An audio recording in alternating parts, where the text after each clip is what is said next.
When we talk about the environment these days, it's almost all about climate change and net zero. But are we in danger of missing something potentially even more important? Forests, rivers, insects, birds, the biodiversity of the soil beneath our feet. These are living systems that we depend on, and yet when it comes to policy, nature still seems to be a nice to have. Conservation matters, but it comes at a cost. Entire infrastructure projects have been stalled because of great-crested newts, and we spend millions building bat tunnels. Is this really a good use of money where our economy is already under so much pressure? In this episode, I'm joined by Roz Savage, MP for the South Cotswolds, who's been sponsoring the Climate and Nature Bill, aiming to put these issues firmly on the legislative agenda in Parliament. Roz, thanks for joining me. Of all the things you could have backed, why did you choose nature to make it your main thing? I feel that nature is very underrepresented in government, but actually humans are part of nature and we depend completely on it for our food, for our water, for our oxygen, for our lives. In fact, we are nature. Spending so much time alone out at sea gives you a very keen sense of where human beings stand in the overall scheme of things. Yeah, because you rode every ocean on the planet. Not quite. I haven't done the Arctic or the Southern, but I did do the Atlantic, the Pacific, ocean. And I did the not freezing ones. Right. Yeah. So you've sort of seen it up close, but you're talking about the sort of nature that we see when we go for a walk with our dogs, or it's not sort of an abstract thing or up there in the ozone layer. Well, exactly. I mean, I think most human beings do feel a connection with nature. We know that spending time out in nature is very, very good, not just for our physical health, but also for our mental health.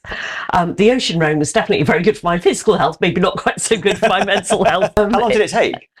I spent a total of 520 days and nights over the course of 7 years, usually in chunks of 3, 4, 5 months out at sea. I would say that I felt a lot more sane on the ocean than I did when I was working 16-hour days in a London office, making money for my bosses. And how does that compare to being an MP? The city work or the ocean rowing? Both. I would say that I wouldn't be a Member of Parliament now had it not been for the ocean rowing.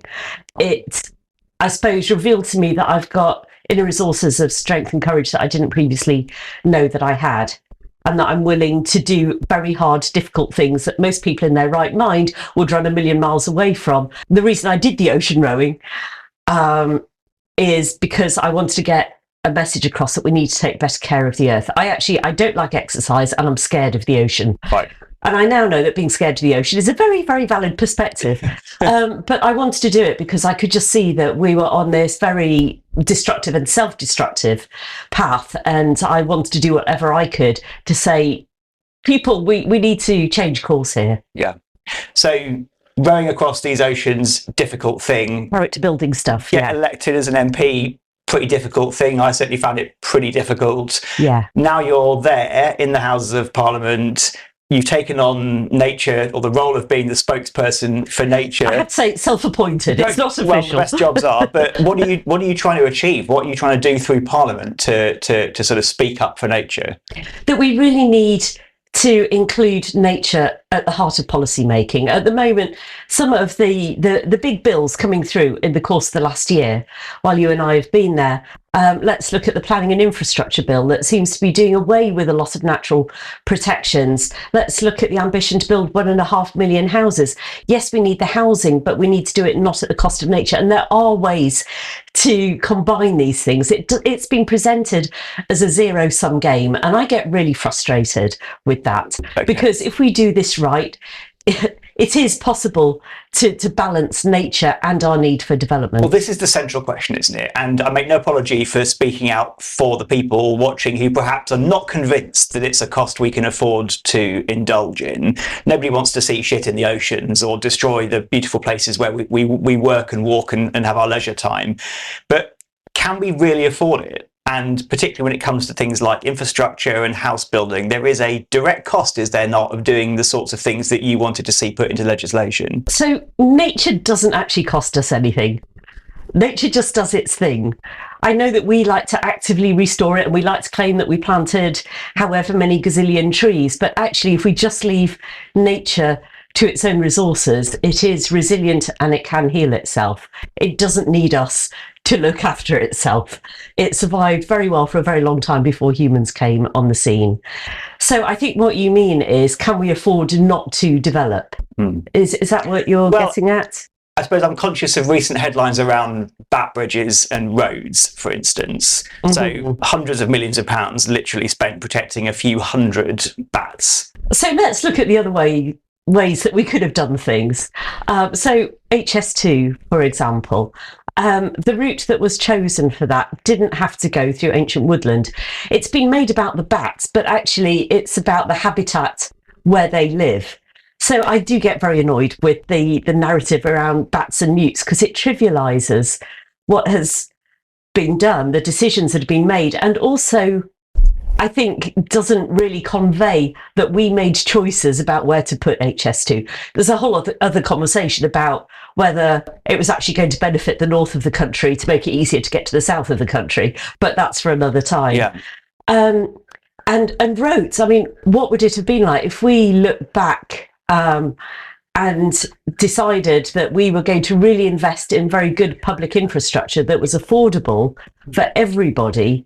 We would probably have people much more able to travel cheaply, and we wouldn't have had, every time we expand a road, within months that road capacity is full. Yeah, that's a really important point, isn't it? Because I don't know, I kind of feel, I'm going to confess this, when there are roads proposed that I think shouldn't be being built, I'm sort of pleased when they find bat colonies, because that's the number one legal killer, or it's the number one thing that makes it unviable. But that's not really a great way to make transport policy, and also, is it? let's not blame the bats. Let's just look at the decisions they are the only ones that that seem to have those rights in law, to have tens of millions of pounds spent protecting them. Is there other costs associated with roads that are anything like as kind of, I suppose, specific as this? And what would we do differently other than maybe not build the roads or put the train route in a different location?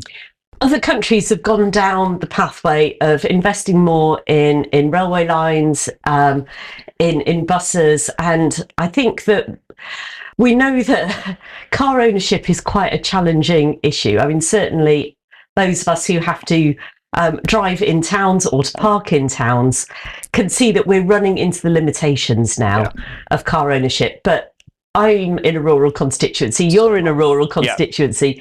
We know that because our public transport services are so poor, we really have very, very little choice but to run a car. And a lot of people are struggling to afford that. I've heard about people who would like to live in that village in social housing, but they can't afford to live there because they can't afford to run the car that would necessitate, and there's no longer a village shop.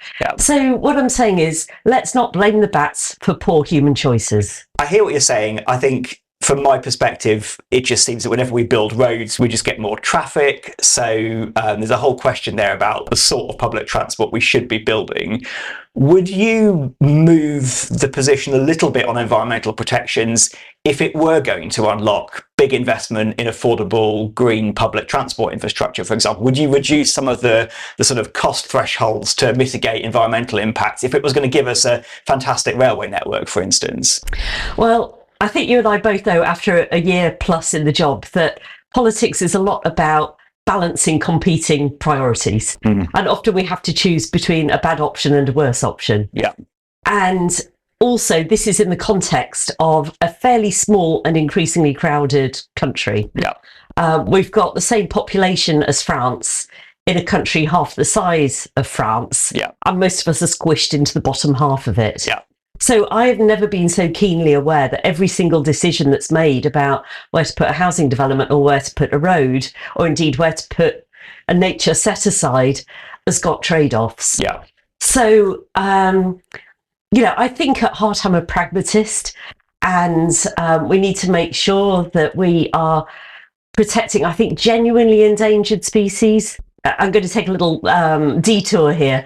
Earlier this year, when the land use framework consultation came out, I briefly got really excited that we were going to have a sensible national conversation about how we use this scarce and finite resource of land. Because apparently, if you add up all the pledges that we've got for housing, for roads, for food production, for nature, we need another 2 Waleses. Oh, what a surprise, really. We actually don't have the space to do it all. We have the space to do it all. So there are ways that we can multi-purpose land. We can layer different uses onto land. Also, there are ways to integrate nature into the way that we grow food, and indeed into our towns and cities. You're saying it's not either or, I think. So we've been talking about the bat thing or the other environmental mitigations as though there was plentiful land and no limit to it, and it's just a case of, well, if you want to do that, then you have to also do that. What you're saying is we don't have space to do either of those things in the way that's been costed and calculated, so we actually have to find a way of doing multiple things with every development, whether that's housing and nature or transport. Well, I suppose we do it with cycling to some extent, don't we? No one's going to argue against public footpaths being added to road schemes, and pedestrians don't tend to be quite so disruptive of animal habitat, so perhaps that's part of the way forward. That's really interesting. Can you expand on that a little bit? What does that look like in your vision of the country's use of land over the coming years? Yeah, so we've got less space, so we need to use more intelligence, I think, because we're not Russia, we're not Canada. We don't have vast open spaces. So I think I've already touched on some of this. Ideas like agroforestry, where you're actually growing crops in between rows of trees. We don't grow a lot of nut trees in this country, and we import nearly 50% of our food, which does make us quite susceptible. I don't know if you remember, a few years ago, there was the great cucumber crisis, where there was a shortage of peppers and tomatoes due to weather disruption in Spain and Portugal. Incidentally, they also had a big electricity disruption recently. So I think we need to be looking at ways in this very volatile global geopolitical climate that we can be more self-sufficient in terms of food. And that is achievable within our land mass, but it does need, now here's a radical idea, collaboration between government departments. Yeah, I know. That sounds like that's part of the problem, isn't it? You've got the transport department that wants to spend budget on roads. You've got the various environmental departments in DEFRA and elsewhere that want to sort of do something good for the planet, but those things tend to bump up against each other, whereas with finite supply of land, we need to be much more joined up in what we're doing. So let's go back up to some of the principles here. You've described yourself as a pragmatist. I assume that means you're not a purist, and you're talking about thinking about how humans can really craft the landscape in a way that's going to work for them, us, and work for nature, and do some of the things we need to do to make this country better, but without destroying the natural environment. Does that mean that sort of on the spectrum of conservationists, you're kind of on the slightly edgy edge? Because a lot of conservationists want to leave things as they are. David Attenborough, I think, described human beings as a plague on earth or something recently, and you sound like you're a little bit more sympathetic to the reality that we control pretty much every square inch of this country, but we just need to manage it slightly more carefully. This is a very settled country. It has been for a long time. We don't have a lot of native wilderness left. So yes, I think that we can manage it better. I don't know if David Attenborough, did he definitely say that? I think he said that he manages a plague. I feel a bit sad to hear that. I don't know if you read a wonderful book called Braiding Sweetgrass by Robin Wall Kimmerer. No. She's part Native American, and she's also a botanist. Yeah. And she's shown through her botanical experiments how actually things that are harvested respectfully in the way that Indigenous knowledge would have us do actually enhances the growth of things. So I don't buy into that rhetoric that we're a plague on the earth and the planet would be better off without us. I think that if we live up to our Homo sapiens label that we gave ourselves and actually behave like the wise humans and work in harmony with nature, which actually is what a lot of the international treaties that we signed up to, they do actually use that language of working harmoniously with nature. Yeah, so we're not evil breeders hell-bent on our own propagation at any cost. We have the ability and the wits to be more responsible, but it's not an either or in your view. Well, I think we respond to incentives. Yeah. And at the moment, we've got an economic model that doesn't really penalise corporations as much as it could for what some people call ecocide, like the willful destruction of ecosystems. Yeah. So at the moment, the incentive is to exploit nature as much as you can get away with, to mine it, to log it, to strip it. and then to pollute nature as much as you can get away with within the law. That is the incentive. And so in the interests of profit maximisation, that is what companies are going to do. But companies have to pay tax and they have to follow the laws. We've got very stringent laws in the UK. It's pretty hard to pillage and it's pretty hard to pollute without paying. In other countries, of course, you can deforest entire rainforests and nobody seems to bat an eyelid. Well, you say that, but look at the state of our rivers. Yeah. You're watching Politics Unchained. If you're interested in following future episodes, don't forget to click the subscribe button. Do post your comments or email us to tell us what you think about today's discussion. A lot of our laws are good, but I'm concerned about the future because, like I say, now I feel like we have a government that a lot of the rhetoric is disrespectful towards the value, and I mean that in every sense of the word, not just the emotional value, but actually the economic value of the natural world. And heaven forbid, there could be a future government that could be even worse. Yeah, that's right. Is it a luxury that we're able to afford in this country? Because what you described sounds fantastic, sounds like the kind of the sort of progressive edge of what humans can achieve, but if you're a rainforest logger in Brazil, then you're only going to get food on the table if you go out and do some logging to presumably make palm oil or beef feed. So is it a luxury for us in this country, and does it make much of a difference? Well, there's this quirk of psychology, isn't there, that we tend to be much more focused on the short-term benefits rather than looking at the long-term cost-benefit analysis. But we know that our health and well-being depends on the well-being of our natural world. Yeah. That if we're polluting our rivers and our soils and our air, especially air, let's focus on that for a moment. Yeah. We know that that has got very real consequences and very real costs.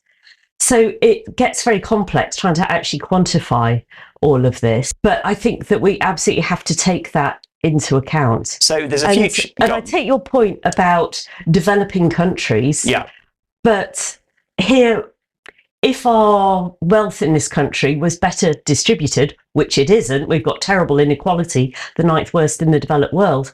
But we do actually have enough resources for everybody in this country to meet basic needs if the wealth was more fairly distributed. Yeah. So we don't need, we're not still at that developing country phase. Yeah.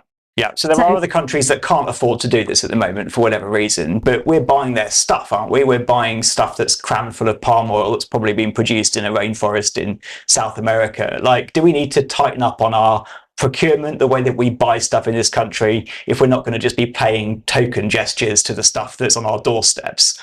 It's a very good point. I think we could be doing public procurement much better, and I'm attempting to promote more responsible procurement by the councils in my part of the world from local suppliers. But I think something that's part of the environmental conversation, I don't think we talk enough about stuff. I think we talk a lot about our transport choices and our energy choices, but we don't talk about all of the material and the energy that goes into the stuff that we buy. The tat we get off Temu from China that just gets chucked in the bin after 20 minutes, that sort of stuff. Yeah. Yes.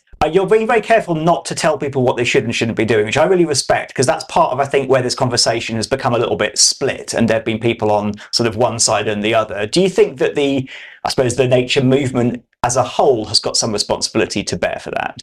I do. The environmental movement generally, I think, has had a few misfires on the messaging. I think the talk about saving the planet maybe did seem like a luxury, whereas if you talk about saving the humans, because let's face it, we're a pretty new species here, and we've created a world for ourselves that is very comfortable, but it's also very vulnerable. Yeah. We are very dependent on a stable climate and stable ecosystems. So I think the messaging could have been made a lot more relevant, even existential. And I also, to pick up on the point you made a moment earlier, I think most people, we try to be good, don't we?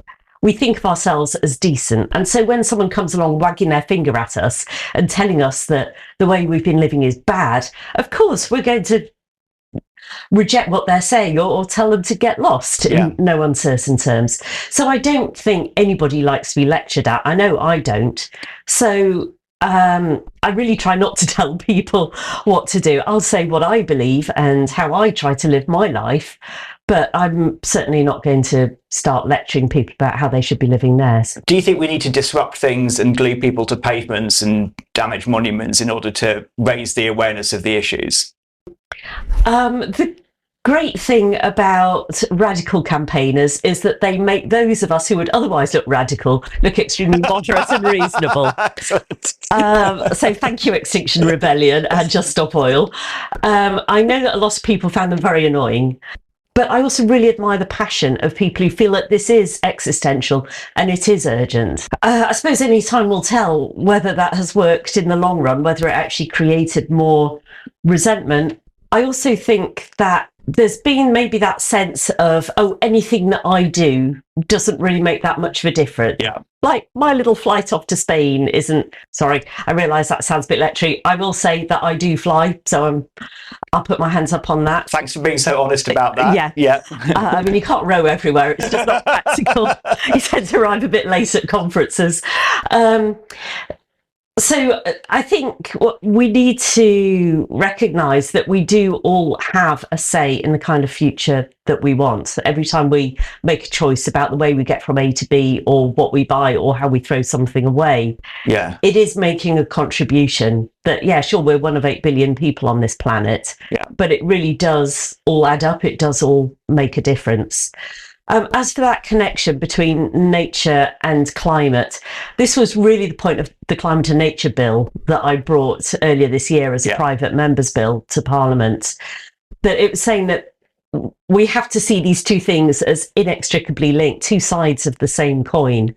That when we preserve nature or allow it to regenerate itself, that is actually helping to mitigate climate change. It's also helping to mitigate flooding and mitigate drought.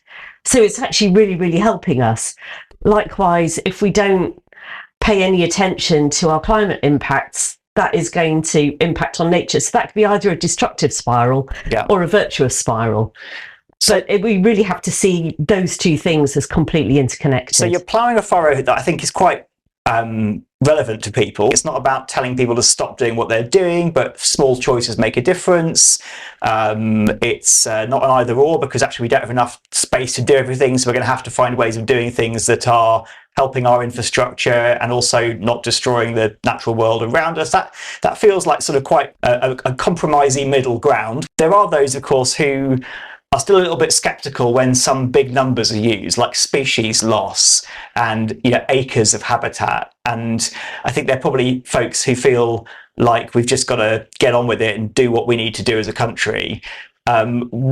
Why is it so important to protect against species loss? Are these numbers helpful, or do they detract from the kind of story that you've been telling so far? With the big numbers, I think with messaging, there is always this challenge, because on the one hand, you really want to impress people with the scale of the crisis.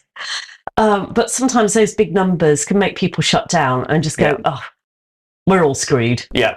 Like, shouldn't we just have fun while we can? Yeah.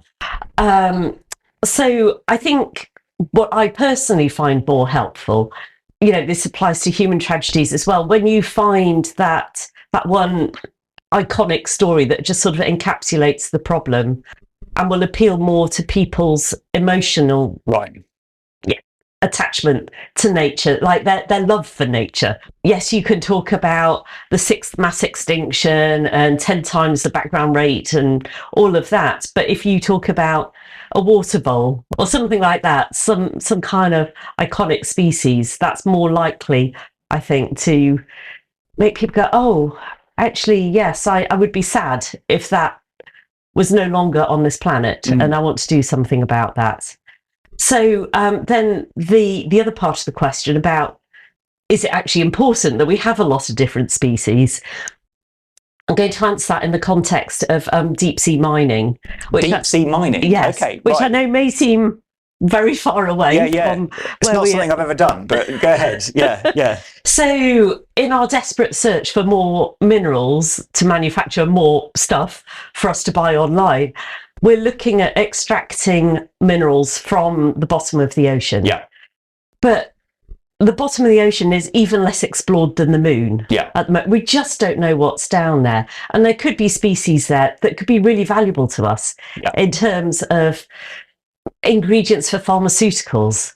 And so if we are just destroying habitats and we don't even know what's there, destroying ecosystems, it seems like we should at least explore it before we blow it up. That's pretty hard to argue with, isn't it? I mean, that doesn't sound like sort of mad eco-fanaticism to say this stuff could be really useful, let's make sure we know what's there before we start destroying it. I feel the same about palm oil from the Brazilian rainforest. There's probably quite a lot of useful things in the rainforest that we could use in medicines and in healthcare that we're destroying for the sake of a few spreadable confections. So, let's probably stop some of that. Most of which are not very good for us anyway. Fair enough. Yeah, fair enough. Okay, yes. that's a really difficult position to argue back against. So species diversity could be useful, but does that mean that every species we've discovered is useful, and should we carry on protecting them with the same degree of enthusiasm, or should we let some of them go, because haven't there always been species loss?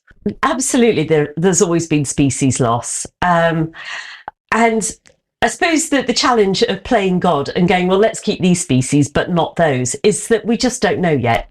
Science is evolving all the time. There's always new research coming out with some really exciting new discoveries about the capacities of the natural world. So we also, nature is a web.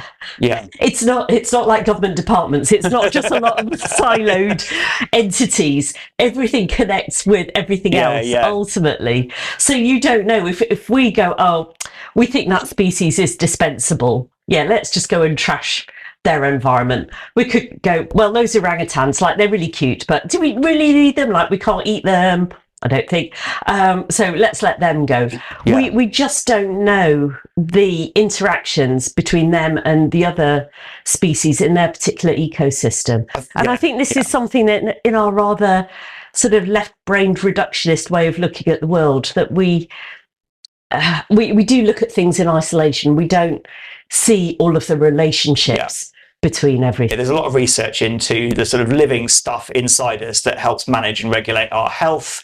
Our mental health. And our mental health. Yeah, that's a really good point. That's all kind of being discovered right now, isn't it? And the same with the roots of trees and how fungi and myceli communicate, or allow trees to communicate with each other about what's going on around them. That is so amazing. That just changed the way that I see the woods that I walk through every morning when I'm at home. We have massively underestimated the importance of soil in our culture. We've seen it as just like dirt. Yeah.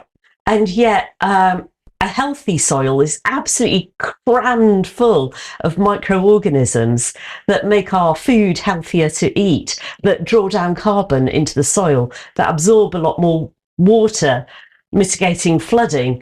I mean, it's so important to have a healthy soil. Yeah.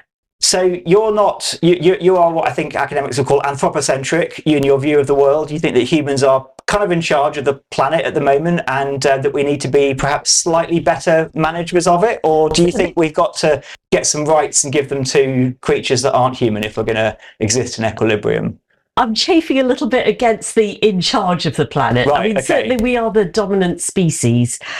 The reason that I have a bit of a gut reaction against that is that when you're alone in a 23-foot boat in the middle of an ocean, you're very clear that you're not in charge of the situation. That nature is actually incredibly powerful, and we need nature a hell of a lot more than nature needs us. I'm struck by the fact that some species have been around for a hell of a long time, very successfully, and probably dealt with people like us before, and we might have just a lot to learn from them about how to be more resilient in the face of a changing world, and how to get some of the stuff done that we want to get done. You're talking about species that have managed to coexist really successfully together, that have managed to thrive in some quite extreme natural environments. These are the sorts of things we need to learn more about. So I think that we can learn from some of the more resilient species. I'm also noticing that some of those species that have been around for eons, things like crocodiles, like woodlice, they actually live quite a slow lifestyle. Now, I'm not saying that that is something to aspire to. It's not in our nature. Human beings have got to where we are by being these restless spirits, by always innovating, by saying, how can we make things better? Yeah. But I think we're reaching a point in our westernized civilization now where things have got almost too fast, too expansive. I'm curious about the connection between that and the rise in mental health issues. Yeah. I mean, obviously, these are very complex issues. You can't put that down to any single cause. But I think a lot of us from time to time have that sense of, stop the world, I need to get off. Yeah. Everything is just moving at warp speed now. It was interesting, things like the slow food movement that came out of Italy. I think some of our European cousins have got a bit more of a laid back approach to life and a slower pace. And that's why we like to go to these places on holiday, because it helps us. I was going to say, isn't it beyond doubt that being in nature improves mental health, for instance? That's why we go for walks, isn't it, in the morning? Yeah, yes. This is something fairly... It's what has helped to keep me sane over the course of the last year and working a bit. in Parliament, yeah, right, okay. And I think that, when we look at all of this consumerism, all of this materialism, is it actually making us happier? When we look at the mental health crisis. And there are some really interesting thinkers out there who are talking about focusing more on the things that really give us a sense of a life well lived, which are things like our relationships. It is those magical moments in nature. It's having a sense of purpose and a sense of contribution and a sense of connection with our neighbours and with the place where we live. Yeah. I know this might all sound idealistic, but that is what we are wired to do. We know that our sort of happy hormones are released when we're in that state of flow, when we're creating something, when we're connecting with somebody. I hope I don't sound too idealistic when I say I really believe that we could be happier and healthier and not be completely trashing the planet all at the same time. Roz, that's brilliant. Thank you very much for coming on Politics Unchained and making such a compelling but also non-preaching case for the value of nature. Thanks Absolute very pleasure. much indeed. Thanks so much. Great to see you.